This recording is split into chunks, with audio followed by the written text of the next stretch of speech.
Buenas noches, doctora. Somos el grupo número 3 de la carrera de Derecho Paralelo C3. En esta asignatura de Psicología Jurídica estaremos abordando sobre las bases biológicas y ambientales y su influencia en la personalidad.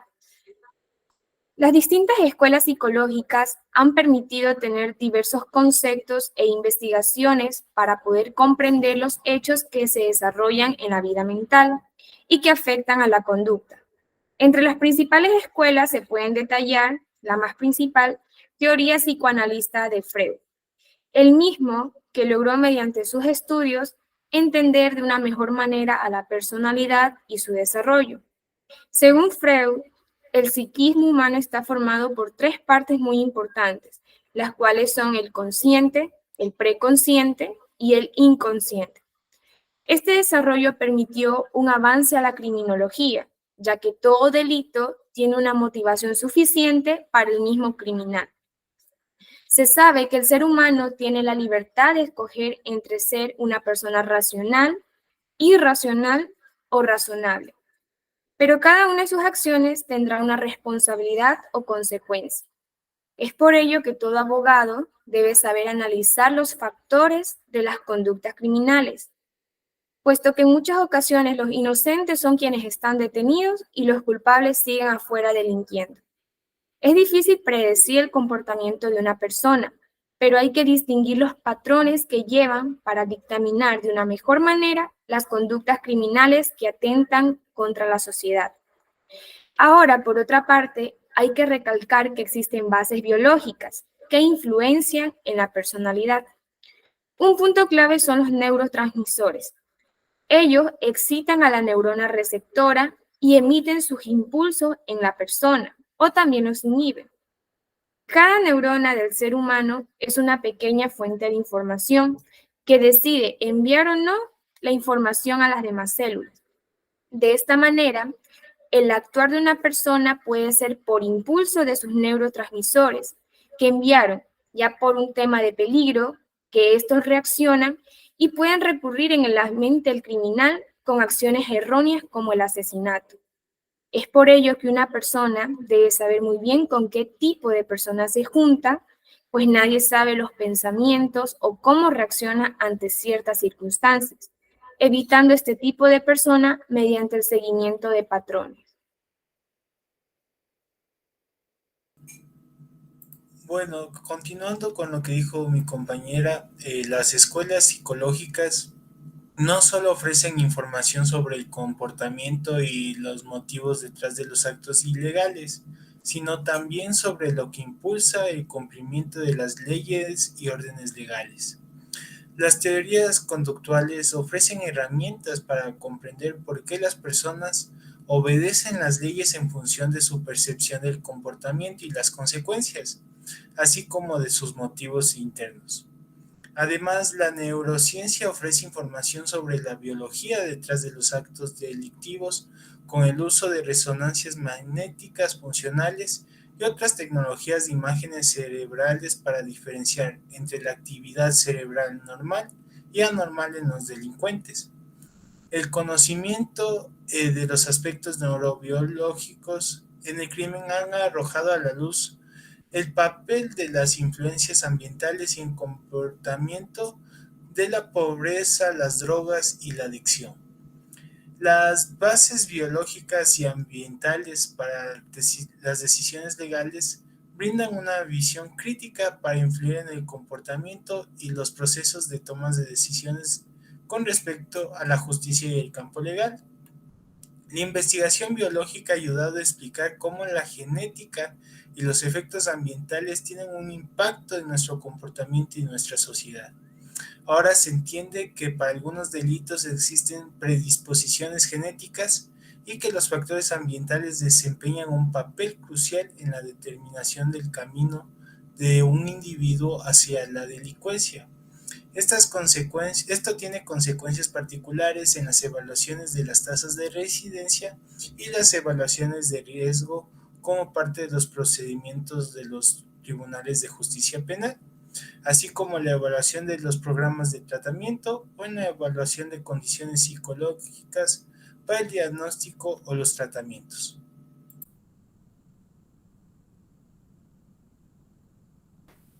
El aporte de estas corrientes psicológicas ha sido sumamente fructífero al campo del derecho.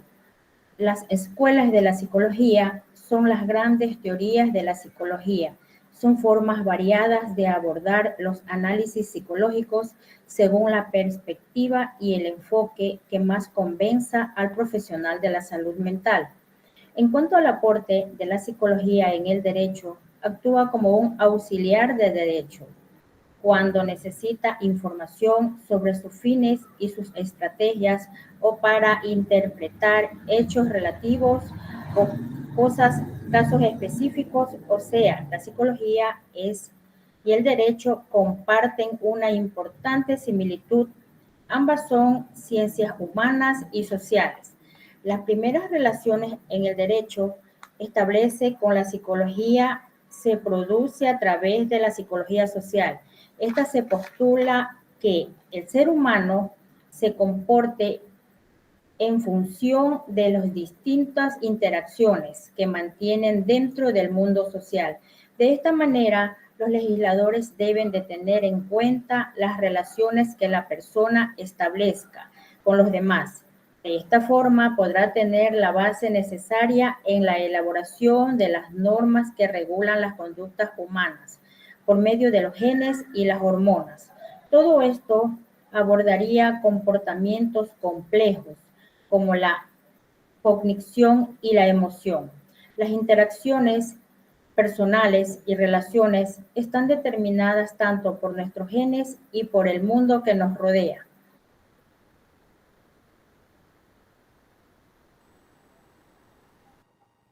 Bueno, con el análisis que hemos realizado de esta investigación, nos podemos dar cuenta que la personalidad viene a ser un tema central de la psicología, ya que sin ninguna teoría de lo que viene a ser el comportamiento humano, no resuelve el problema y se lo incluye como los rasgos, las características, las diferencias individuales, la autoimagen y la autoestima.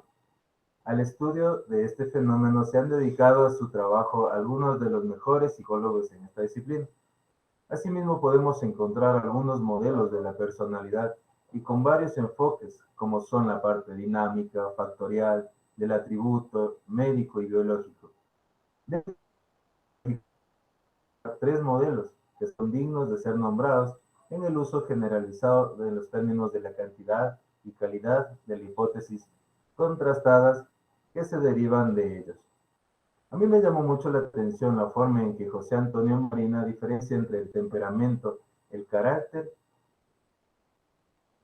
perdón, y la personalidad.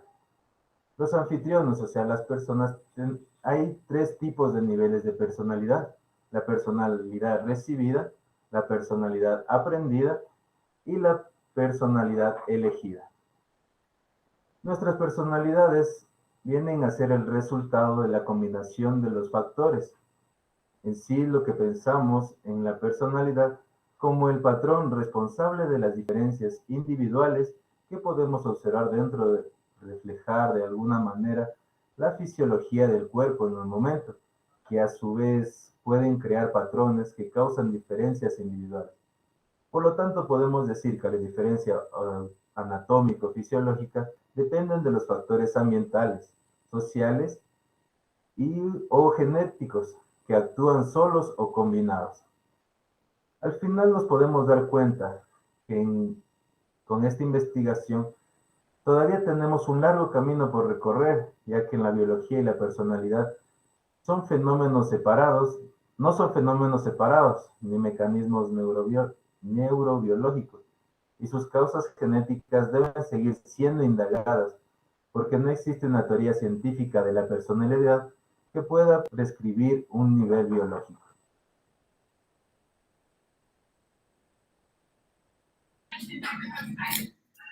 La personalidad es un concepto complejo y difícil de meditar cuantitativamente, pero existen varios modelos teóricos que han logrado darle una base sólida al concepto y lograr una coherencia metodológica que facilita la investigación.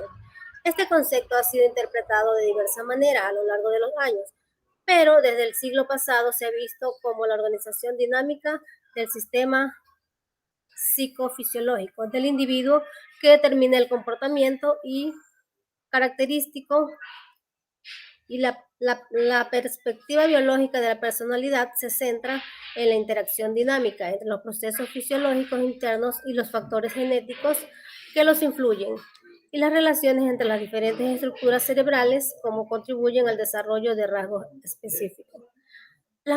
Las manifestaciones del comportamiento, especialmente los rasgos de personalidad, pueden verse biológicamente como parte del fenotipo individual de cada organismo.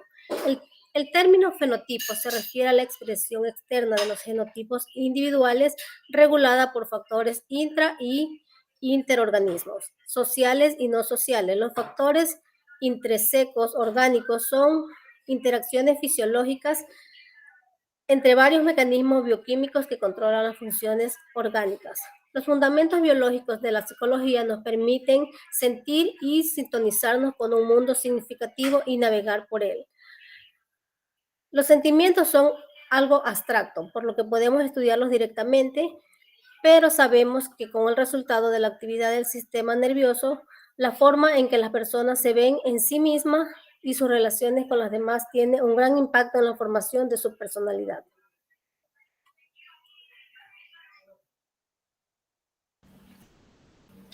Esto ha sido todo. Muchas gracias, abogada. Muchas gracias, compañero.